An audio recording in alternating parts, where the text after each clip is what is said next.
Esse remédio acabou. Fábio fechou a gaveta embaixo do balcão. Rápido, como se escondesse algo. Dona Dalva piscou. Não tinha escutado direito, não podia ter escutado direito. Como assim? Acabou. Acabou, não tem mais no estoque. Dona Dalva ergueu a receita médica. O papel tremeu na mão dela. Júlia torceu no seu colo uma tosse seca, funda, que vinha do peito. O médico do hospital disse que tinha aqui. Fábio nem olhou para o papel. O sistema do hospital é diferente do nosso. Às vezes dá erro, mas o senhor nem conferiu. Não preciso conferir. Eu sei o que tem e o que não tem. Júlia gemeu. A testa dela queimava contra o braço de Dalva. 38º C. Tinham medido no hospital. Minha neta está doente. Por favor, só olha no sistema. Fábio suspirou, olhou para a fila atrás. 7 pessoas esperando, algumas impacientes, outras apenas cansadas. Senhora, eu já disse, não tem. Tenta na farmácia particular. Eu não tenho dinheiro para a farmácia particular. Então tenta outro posto. Qual outro posto? Qualquer um. Esse aqui não tem o remédio. Dalva sentiu as pernas fraquejarem. Tinha acordado às 5 desse amperes manhã. Pegou 2 ônibus com Júlia no colo. 1h40 de viagem. Júlia chorou o caminho inteiro. O senhor pode pelo menos ver quando vai chegar? Não tenho essa informação. Quem tem? Ninguém. O sistema não mostra a previsão. Júlia tossiu de novo. Mais forte dessa vez. Uma senhora na fila fez um som de pena. Coitadinha. Tão pequena. Dona Dalva ajeitou Júlia no colo. A menina estava mole, sem energia, os olhos praticamente fechados, a respiração pesada. Por favor. A voz de Dona Dalva falhou. Ela só tem 2 anos. Fábio cruzou os braços. Senhora, eu entendo, mas não posso inventar remédio. Se não tem, não tem. Então me dá um papel dizendo que não tem para o médico ver. Não existe esse papel. Como não existe? Não faz parte do protocolo. Dona Dalva olhou ao redor. Paredes de azulejo branco, cartazes de campanha de vacinação. Tudo parecia organizado e mesmo assim nada funcionava. A mulher atrás dela na fila tocou seu ombro. Moça, desculpa, mas a fila tem que andar. Dona Dalva engoliu o choro, saiu do balcão, sentou no banco de plástico azul mais próximo. Júlia encostou a cabeça no peito dela e fechou os olhos. Calma, meu amor. A vovó vai dar um jeito. Mas como? Como dar um jeito? O remédio custava R$ 550 brasileiros na farmácia. Ela tinha 80 guardado. Tudo que sobrou do mês. A aposentadoria de 1.500 já tinha ido embora. Aluguel, luz, água, gás, comida, sempre comida. Ela observou o movimento do posto. Pessoas chegavam, pegavam senha e esperavam. Algumas saíam com sacolas de remédio, outras saíam de mãos vazias, como ela. Uma jovem grávida foi atendida por Fábio. Saiu com 3 caixas de vitaminas.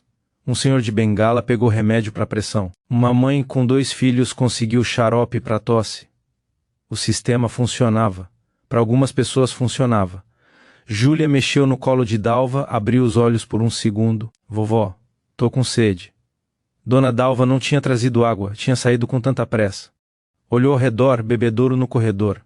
Espera aqui, meu amor, não sai desse banco, levantou. Júlia colocou sentada no banco. A menina mal conseguia ficar firme. Dona Dalva correu até o bebedouro, voltou correndo. Toma, meu amor, devagar. Júlia bebeu, água escorreu pelo queixo. A avó limpou com a manga da blusa. Mas não, tô cansada. Dona Dalva pegou a neta no colo de novo, sentou, ficou ali parada, sem saber o que fazer. O relógio na parede marcava 9h15. Cláudia, a filha de Dalva, já estava no trabalho. Loja de bijuterias no centro, salário mínimo e meio. À noite, outro emprego. Atendente em posto de gasolina, mais um salário mínimo, 2 empregos. Mal dava para o básico. Dona Dalva não podia ligar para ela. Não adiantava. Cláudia não tinha dinheiro sobrando, ninguém tinha. Com licença, Dalva ergueu os olhos. Uma mulher de uns 50 anos, cabelo preso, roupa simples. Posso sentar? Claro. A mulher sentou ao lado, olhou para Júlia. Ela tá doentinha. Infecção no pulmão. O médico passou antibiótico, mas aqui disseram que não tem. Qual antibiótico? Dona Dalva mostrou a receita. A mulher leu, balançou a cabeça. Esse é caro. Minha vizinha precisou comprar mês passado quase 600. Eu sei. Não tem esse dinheiro. Você já tentou reclamar? Com quem? Com o supervisor. Às vezes funciona. Dona Dalva olhou para o balcão. Fábio atendia outra pessoa, calmo, eficiente, indiferente. Será que adianta? Não custa nada tentar. Júlia tossiu uma sequência longa que fez o corpinho dela tremer. Dona Dalva falou passando a mão nas costas da neta. Tá tudo bem, meu amor, tá tudo bem. Mas não estava, nada estava bem. Dona Dalva esperou Fábio terminar o atendimento, levantou, foi até o balcão de novo. Eu preciso falar com o responsável. Fábio ergueu uma sobrancelha. Responsável. O supervisor, o chefe, quem manda aqui, a senhora já foi atendida. Eu sei, mas preciso falar com alguém acima do senhor. Fábio apertou os lábios. Por um segundo, algo passou pelo rosto dele. Irritação, preocupação, ela não soube dizer. Espera aí. Ele sumiu por uma porta lateral. Dona Dalva ficou no balcão, Júlia no colo. A fila atrás dela cresceu. Pessoas olhavam com curiosidade, outras com impaciência. 5 minutos, 10 minutos, 15. A porta se abriu. Um homem de jaleco branco apareceu. 50 e poucos anos. Cabelo grisalho. Óculos de armação dourada. Crachá no peito. Dr. Henrique Mota, supervisor. A senhora quer falar comigo? Quero. Minha neta precisa de um remédio que o funcionário diz que não tem. Dr. Henrique olhou para Júlia, para a receita na mão de Dona Dalva, para Fábio, que tinha voltado ao balcão. Qual remédio? Ela entregou a receita. Ele leu, devolveu. O funcionário disse que não tem. Não tem. Mas o médico do hospital garantiu que tinha. O sistema do hospital e o nosso são independentes. Pode haver divergência. O senhor pode verificar no seu sistema. Henrique suspirou. O mesmo suspiro de Fábio, como se Dona Dalva fosse um incômodo, um problema a ser eliminado. Fábio, verifica aí. Fábio digitou no computador, olhou para a tela, olhou para o supervisor, zerado, como eu disse. Dr. Henrique abriu as mãos. Tá vendo? Não tem. Dona Dalva sentiu algo estranho, uma coisa que não encaixava. Fábio tinha respondido rápido demais, confiante demais, sem nem olhar 2 vezes. Quando chega mais? Não temos previsão, mas deve ter uma data, uma estimativa. Infelizmente não funciona assim. O fornecimento é centralizado. Depende da Secretaria de Saúde. E a Secretaria? A senhora pode ir lá, perguntar. Fica no centro, prédio da prefeitura, mais uma viagem, mais 2 horas de ônibus com Júlia doente no colo. Não tem outro jeito. Sinto muito, não posso fazer mais nada. Dr. Henrique deu as costas, voltou pela porta lateral. Fábio continuou atendendo a fila. Dona Dalva ficou parada no balcão. Júlia pesava cada vez mais nos braços dela. Não era só o peso físico, era o peso de tudo, da doença, da pobreza, do sistema que não funcionava. Senhora, uma voz atrás dela. A fila. Ela saiu do balcão, voltou para o banco, sentou, apertou Júlia contra o peito. O que fazer agora? Ela não conhecia ninguém que pudesse emprestar esse dinheiro, não tinha nada para poder vender. O pouco que tinha de valor já tinha ido embora nos últimos anos. Depois que o marido morreu, tudo ficou mais difícil. Ele trabalhava, ganhava bem para os padrões deles. Pedreiro com 30 anos de experiência, nunca faltou nada em casa. Aí veio um infarto de repente sem aviso. Um dia ele estava lá, no outro não estava mais. Dona Dalva balançou a cabeça. Não era hora de pensar nisso. Tinha que focar. Júlia precisava dela. Vovó. Oi, meu amor, cadê a mamãe? A mamãe está trabalhando, mais tarde ela vem, eu quero a mamãe. Eu sei, meu amor, eu sei. Júlia fechou os olhos de novo. A respiração dela estava mais pesada. A avó tocou a testa da neta, mais quente que antes. Meu Deus, ela olhou ao redor. Alguém tinha que ajudar. Alguém tinha que fazer alguma coisa. Foi quando viu um homem de jaleco branco parado no corredor. Não era doutor. Henrique era mais baixo, mais novo. Usava óculos de armação simples. Ele estava olhando para ela, não com impaciência ou indiferença com outra coisa. Preocupação, talvez. O homem desviou o olhar quando a senhora percebeu. Voltou para dentro de uma sala. Dona Dalva ignorou mais um funcionário, mais alguém que não ia ajudar. Ela ficou no banco por mais meia hora. Júlia dormiu um sono agitado, interrompido por acessos de tosse. A febre não baixava. Dalva pensou em ir embora, tentar outro posto, como Fábio tinha sugerido. Mas qual? Todos os postos da região tinham os mesmos problemas. Falta de remédio, fila enorme, atendimento ruim. Ela já tinha passado por isso antes com outros remédios, outras doenças. Nunca era fácil. Se você acredita que nenhuma avó deveria passar por isso, deixa ser. Joinha e um comentário dizendo de onde está assistindo para eu saber. Agora fique com essa história até o final e Deus abençoe. Dona Dalva tomou uma decisão. Ia esperar, não sabia o que, mas ia esperar. Talvez chegasse mais remédio. Talvez alguém desistisse de uma caixa. Talvez acontecesse um milagre. Não tinha mais opções. Ela encostou a cabeça na parede e fechou os olhos só por 1 minuto, só para descansar. Com licença, senhora. Ela abriu os olhos. O homem de jaleco branco estava na frente dela, o mesmo que tinha olhado antes no corredor. De perto parecia mais velho, 40 e tantos anos, rosto cansado, olheiras fundas, mas o olhar era gentil. Desculpa acordar a senhora, não estava dormindo, só descansando os olhos. Ele sentou no banco ao lado, olhou para Júlia. Ela tá com febre alta. Eu sei. Não vai baixar sozinha. Ela precisa de remédio. Sei disso também, mas disseram que não tem remédio. O homem ficou em silêncio por um momento. Parecia estar pensando em alguma coisa, decidindo alguma coisa. Eu vi a senhora no balcão. Vi o que aconteceu. Dona Dalva olhou para ele com desconfiança. Mais um funcionário querendo explicar por que não podia ajudar. E daí? Qual o nome do remédio que a senhora precisa? Dona Dalva mostrou a receita. O homem leu. Os olhos dele se estreitaram. Espera aqui, me dá 10 minutos. Para quê? Mas ele já tinha levantado, já estava andando de volta para dentro dos corredores. Ela ficou olhando, sem entender, sem esperança, mas sem conseguir ir embora também. Quem era aquele homem? O nome dele era Marcos, enfermeiro há 15 anos, 6 deles naquele posto. Ele conhecia cada canto, cada gaveta, cada funcionário, e nos últimos 4 meses tinha começado a notar coisas estranhas. Remédios que acabavam rápido demais, pacientes reclamando que não conseguiam, medicação, funcionários específicos sempre controlando o estoque, números que não batiam. Marcos tinha tentado falar com o supervisor, Dr. Henrique ouviu, balançou a cabeça, disse que ia verificar, nunca verificou. Na semana seguinte, chamou Marcos na sala e deu um conselho. Não se mete nisso, faz seu trabalho e deixa o resto para quem entende. Uma ameaça velada. Marcos entendeu o recado, ficou quieto, mas não parou de observar. Começou a documentar fotos do sistema, prints de reclamações, nomes de funcionários suspeitos, tudo discreto, tudo escondido, esperando o momento certo. Quando viu a senhora no balcão, algo nele se mexeu. Aquela mulher idosa, cabelo grisalho, roupa simples, segurando uma criança doente. A criança mal conseguia ficar acordada e Fábio ali, dizendo que não tinha remédio com aquela cara de pau. Marcos conhecia aquele olhar. Já tinha visto antes. A mentira calculada, a indiferença ensaiada. Ele esperou Dona Dalva sair do balcão, esperou ela sentar no banco, esperou ela quase desistir, aí foi até ela. Agora, andando pelo corredor do posto, Marcos sentia o coração acelerar. Se tivesse errado, ia passar vergonha. Se tivesse certo, as coisas podiam ficar perigosas. Ele entrou na sala de enfermagem, ligou o computador, acessou o sistema de estoque. Digitou o nome do remédio que Dona Dalva precisava. A tela carregou. 12 unidades em estoque. Marcos leu de novo. 12 não, 0. 12 caixas do remédio que Fábio tinha dito que não existia. Filho da mãe. Ele tirou uma foto da tela com o celular, data, hora, quantidade, prova, depois saiu da sala. Foi até o balcão. Fábio estava atendendo uma outra senhora idosa. Rosto tranquilo, movimentos calmos. Marcos esperou. Quando a senhora saiu, se aproximou. Fábio? Aquela senhora que veio mais cedo com a neta doente, você disse que não tinha o remédio dela. Fábio não se alterou. Não tem. Eu acabei de ver no sistema. Tem 12 caixas. Deve ser erro no sistema. Erro acontece.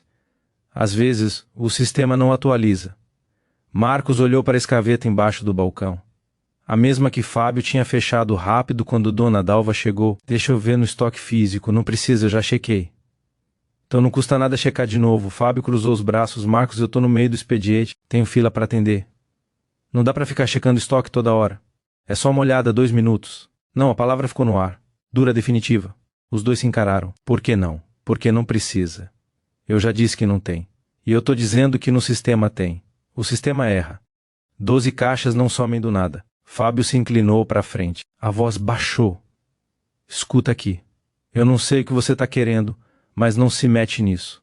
Faz seu trabalho e me deixa fazer o meu. Seu trabalho é negar remédio para criança doente. Meu trabalho é seguir protocolo. Qual protocolo diz para esconder medicação? Fábio empalideceu. Por um segundo a máscara caiu.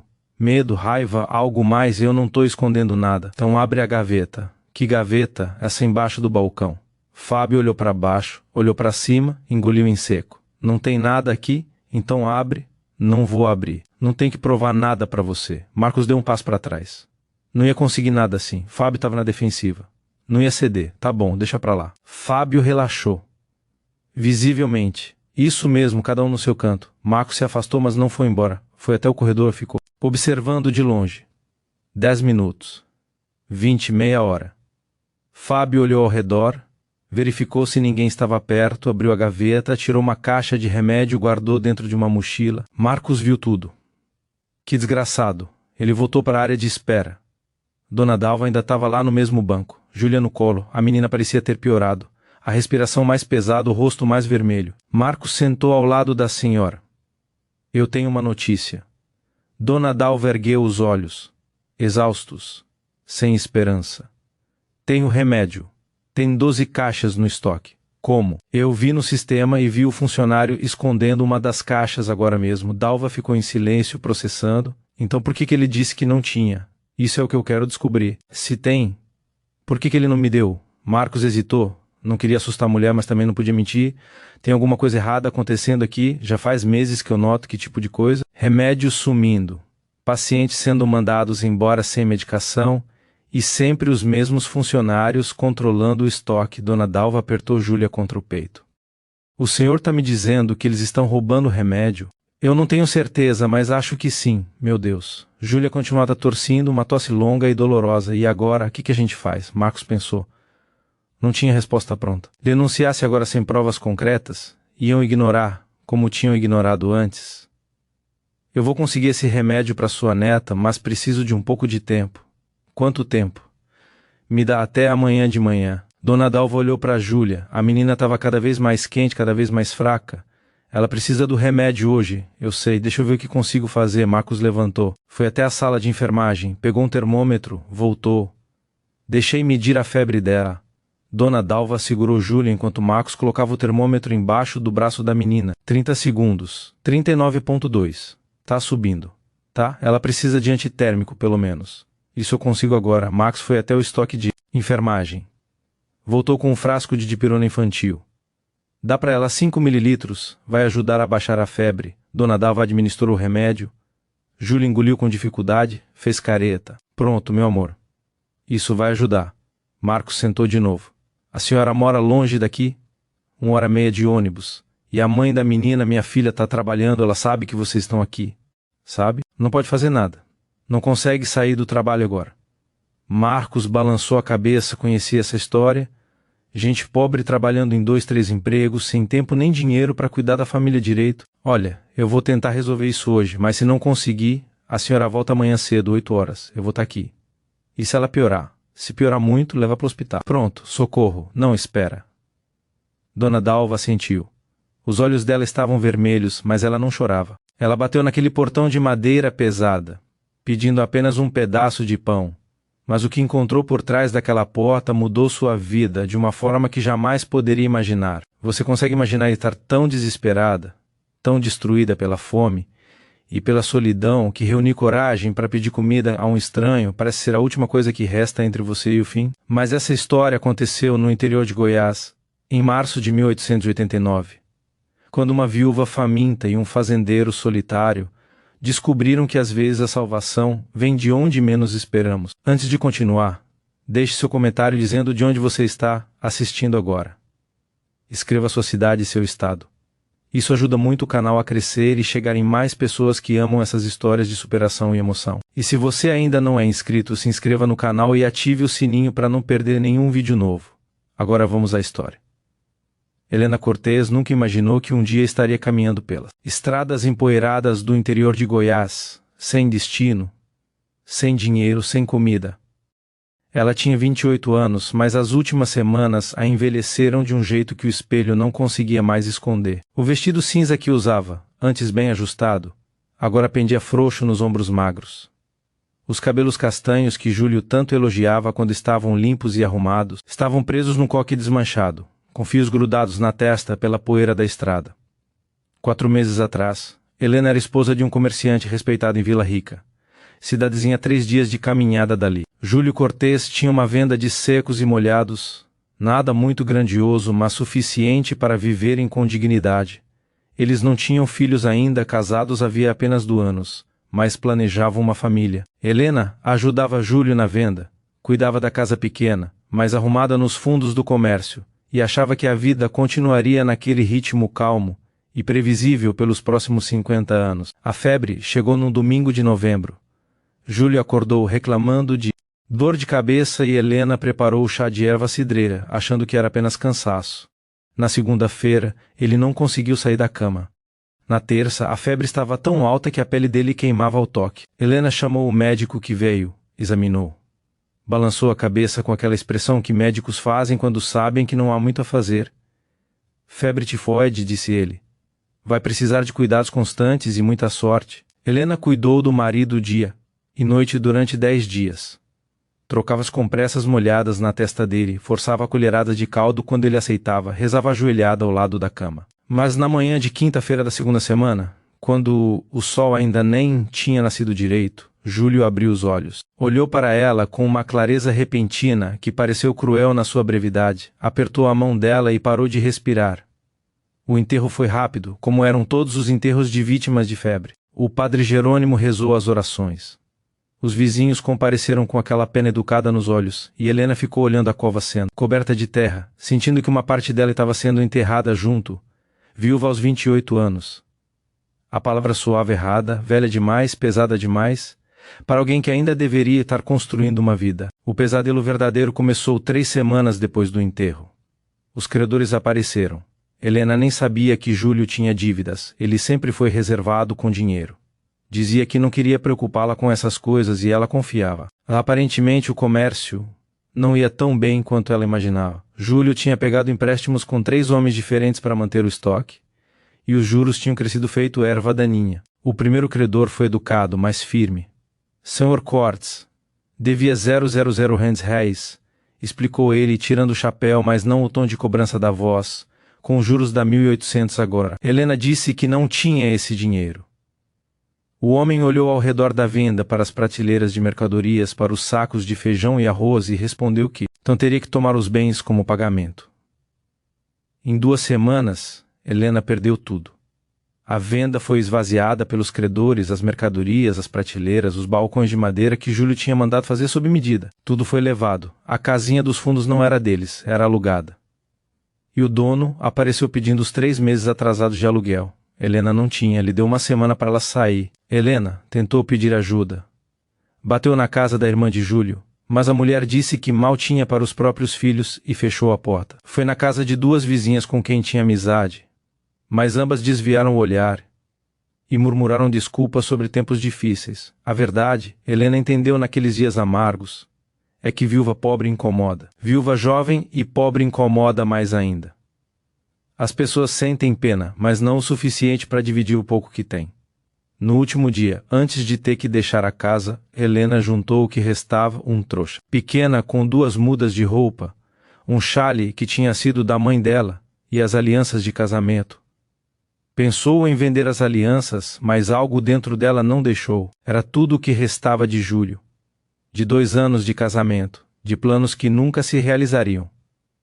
Guardou no fundo da trouxa e saiu de Vila Rica, sem olhar para trás. Os primeiros 2 dias, Helena caminhou sem rumo, apenas seguindo a estrada que ia para o sul. Dormiu debaixo de uma árvore na primeira noite, ouvindo os sons da mata, que antes a assustavam e agora pareciam companhia. Comeu as 3 broinhas de fubá que tinha trazido, fazendo durar o máximo possível. Na segunda noite pediu abrigo num rancho de tropeiros e um homem velho de olhos gentis deixou ela dormir, perto da fogueira, e deu um pedaço de carne seca.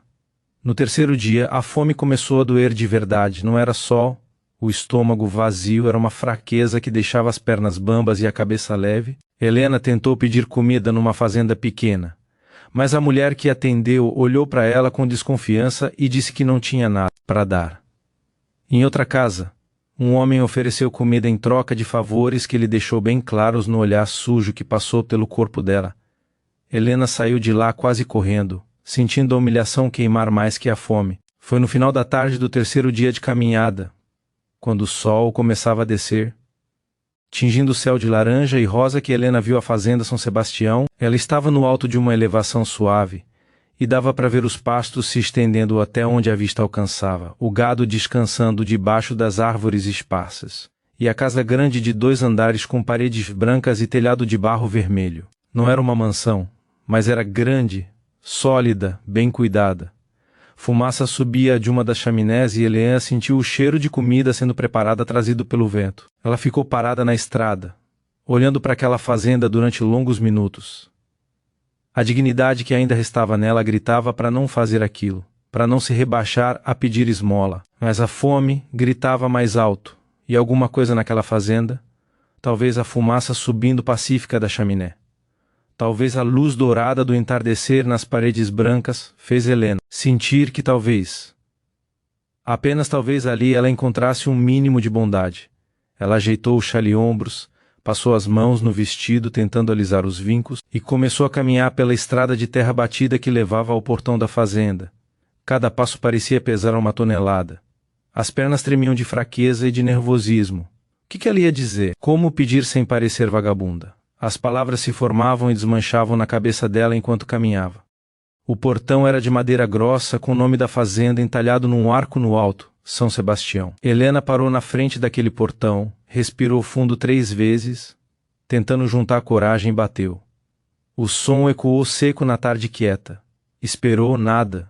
Bateu de novo, mais forte dessa vez, e ouviu passos vindo de dentro. A primeira coisa que Helena viu quando o portão se abriu foi um homem alto, muito alto. Ele devia ter mais de 1,80 m, ombros largos de quem trabalha pesado, mãos grandes e calejadas segurando a trave do portão. Usava calças de sarja surradas, camisa de algodão branco com as mangas dobradas até os cotovelos, suspensórios de couro. O rosto era daqueles que já viram muita coisa, marcado pelo sol e pelo tempo, mas ainda forte. Tinha uns 40 e poucos anos, Helena estimou. O cabelo escuro estava um pouco comprido, caindo sobre a testa.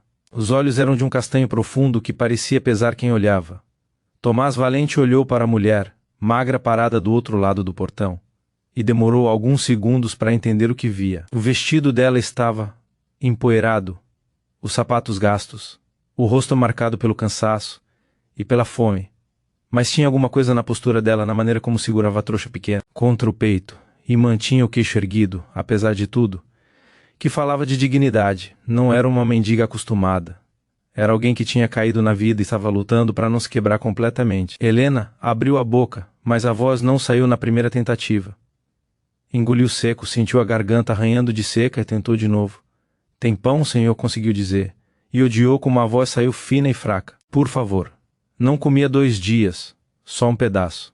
Tomás continuou olhando para ela sem dizer nada, e Helena sentiu o desespero apertar o peito. Ele ia mandar ela embora. Ia fechar o portão na cara dela como os outros tinham feito. Ela já estava se preparando para a humilhação. Quando Tomás finalmente falou, "Pode entrar", disse ele e abriu o portão mais largo. Helena ficou parada, sem acreditar no que tinha ouvido.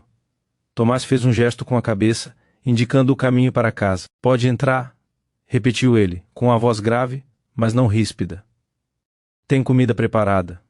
As pernas de Helena se moveram antes que a cabeça processasse completamente. Ela passou pelo portão, e Tomás fechou atrás dela com um ruído pesado de madeira contra madeira. Começaram a caminhar pelo caminho de pedra, que levava à casa grande, e Helena sentiu o coração batendo tão forte que parecia que ele ia pular pela boca. "O Senhor é muito bondoso", conseguiu dizer enquanto caminhavam. Tomás não respondeu. Apenas continuou andando com passos largos que Helena tinha dificuldade em acompanhar. Ele reparou que ela estava ficando para trás e diminuiu o ritmo sem dizer nada. Quando chegaram perto da casa, Helena viu que era ainda mais bonita de perto do que parecia de longe.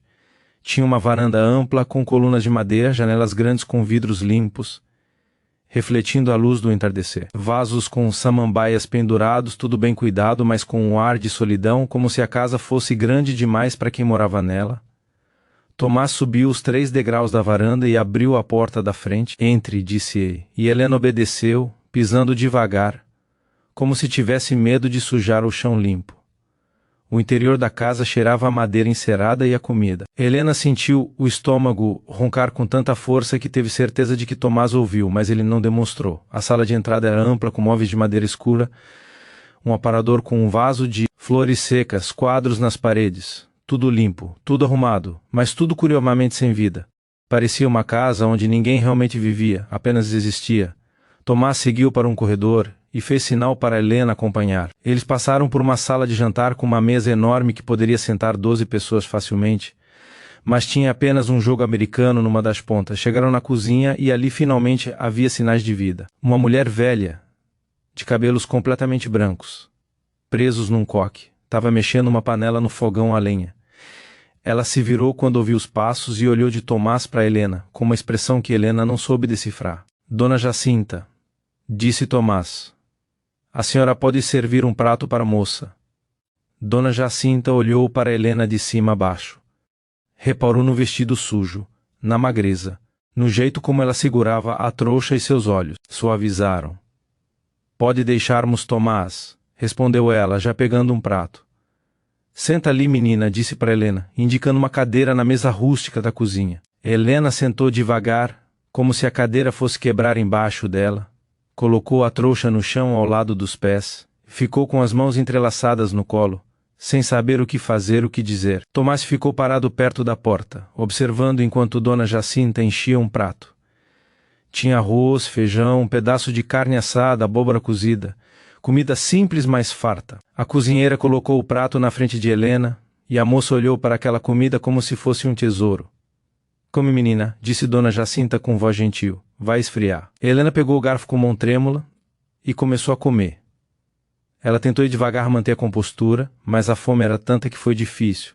Cada garfada parecia a melhor coisa que ela já tinha provado na vida. O arroz estava soltinho, o feijão temperado na medida certa, a carne macia desmanchando na boca.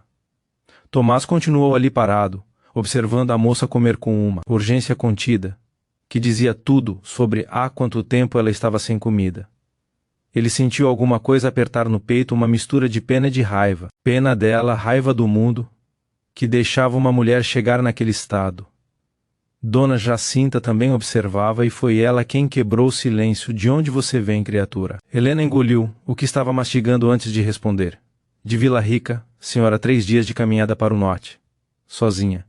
A avó da cozinheira carregava incredulidade e preocupação. Sozinha, confirmou Helena, baixando os olhos para o prato. Tomás e Dona Jacinta trocaram o olhar. 3 dias de caminhada sozinha por essas estradas era perigoso. Tinha onça nas matas, tinha homens piores que onças nas estradas. Essa moça tinha tido sorte de chegar inteira. E o que te trouxe até aqui? Disse Tomás. E não era bem uma pergunta, era mais uma constatação de que havia uma história ali. Helena parou de comer, colocou o garfo no prato com cuidado e olhou para as próprias mãos. Como contar tudo aquilo para estranhos? Como resumir em palavras a tragédia que tinha sido as últimas semanas? Meu marido morreu, disse ela com voz baixa. Febre há 4 meses, ele tinha dívidas que eu não sabia. Os credores levaram tudo, a venda, as mercadorias, até os móveis. Não tinha família que pudesse me ajudar, não tinha mais nada.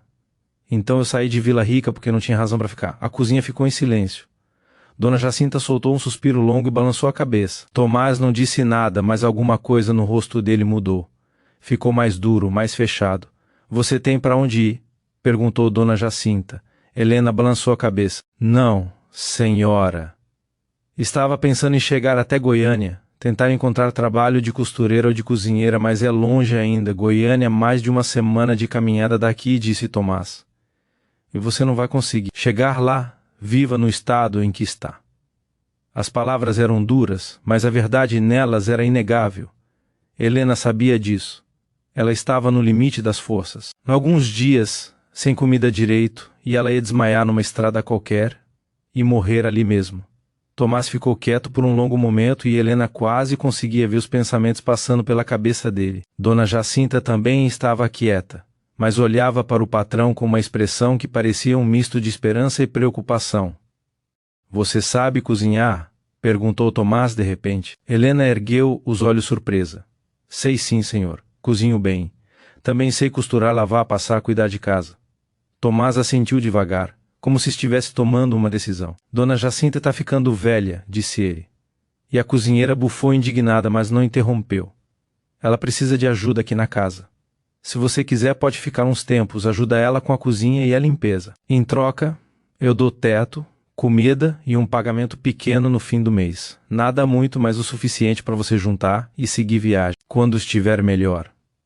Helena ficou olhando para Tomás, sem conseguir falar. Aquilo era real. Um estranho estava oferecendo trabalho, casa, comida para ela que tinha aparecido do nada, pedindo apenas pão. Eu aceito, conseguiu dizer. E a voz saiu embargada de emoção. Muito obrigada, senhor. O senhor não sabe o que isso significa. Tomás fez um gesto com a mão, como se afastasse o agradecimento.